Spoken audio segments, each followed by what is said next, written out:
was why the rabbi came out publicly, right? That's the question? Yes. No, Okay, quietly. It's what everybody knows about it. Was he went all out? That's what it seemed like. That's what the caller seems to say. it's looked like one of the Rabbonim and Kirish Joel came out first publicly. And the only thing I can say, if that roof wouldn't come out publicly, we were not speaking today, but that roof came out publicly. And it got released Friday morning when he was supposed to give a get. We were very close to a deal. Since he came out publicly, that's one of the reasons he slowed down the get given. And so you're saying that because the Satmar went out, so the whole it complicated the negotiations to have the get to the first wife? No, not the Satmar-Rebbe, some other Rebbe in Kiryas Joe. Who's part of the Satmar hierarchy? Yeah, and since then everybody find out about it, and it became so public. It's looked like the Rebbe had no choice, and he wanted to slow it down, and he wanted them to leave. Not because I feel the Rebbe is quote unquote against it, but they're just the Rebbe. No Bucharim were landing. Nobody was landing. The column was turned upside down. He had no choice. He wanted to slow it down, to quiet down, and not to be busy with that. That's why. Yaakov wants it. Go ahead. Your question or comment. Go ahead, Yaakov. Hi, Shavuot Tov. I don't have any questions per se. I've been following this case nearly from the time the Tosh Rebbe was kept within Israel.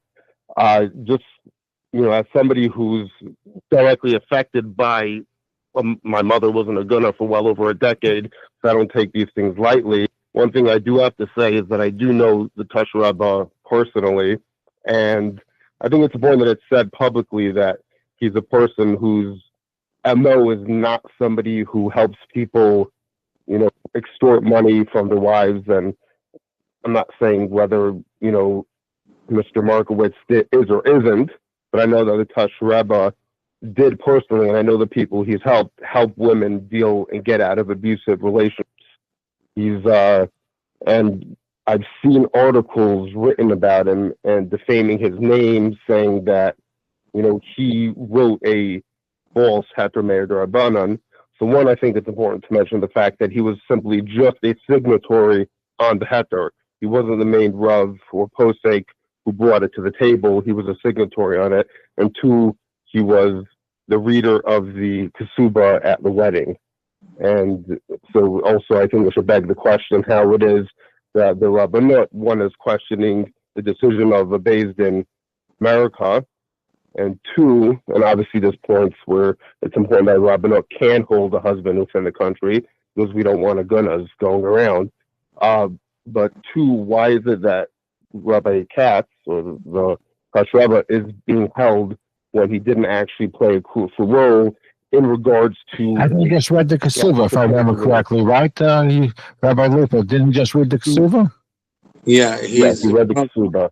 One of the 130 signatures, and he read the Kesuba. So he's one of the signatories, and he read the Kesuba. Okay, so that was not clear for some of the reports.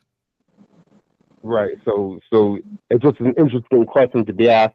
One, how it is that people are defaming his name, because I think information is very easily given over, and it's he said, she said, and obviously it's a deeply emotionally charged situation, so but people take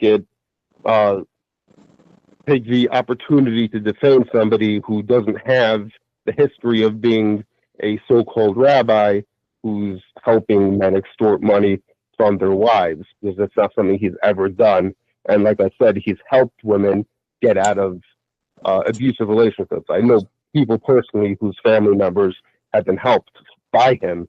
So I think it's important to clarify who this person is. I appreciate your point. Thank you for doing that. We're almost out of time, so thank you. And here's just an email question for you. The Bezin who arranged the so-called heter has been debunked by all Lakewood Rabbanim. Can you comment on that? No, not really. I don't know exactly what's going on there. Anyway, we have a lot more emails and questions, so I want to thank you for joining us. I know it's hopefully get resolved. So you're optimistic, Rabbi Lipa, Friedrich, that this is going to get resolved, that there will be a get issue to Mrs. Rabinowitz? I believe it starts with visitation, and everything else is second, I think yes. So you're optimistic. Okay. I hope so. But thank you for joining us. And I think that's something which hopefully will get resolved. And we're looking to make sure that women should not be a gunot and men should have visitation rights. I think that's a fair thing to say. I don't. A woman demands a get is not an aguna, is a meredet. It's another name in Shulchan Aruch. We have a whole discussion show about that. For women's entitled to get a get, but the whole aguna, there's a lot of women that are agunos. Let's be realistic. You know that, and I know that. No, the Shulchan Aruch called it a meredes, not an aguna. Okay, we're gonna have another conversation about. But anyway, thank you for joining us. Thank you. Okay, we have just a little amount of time left, so we're going to hear from our conversation that we had prior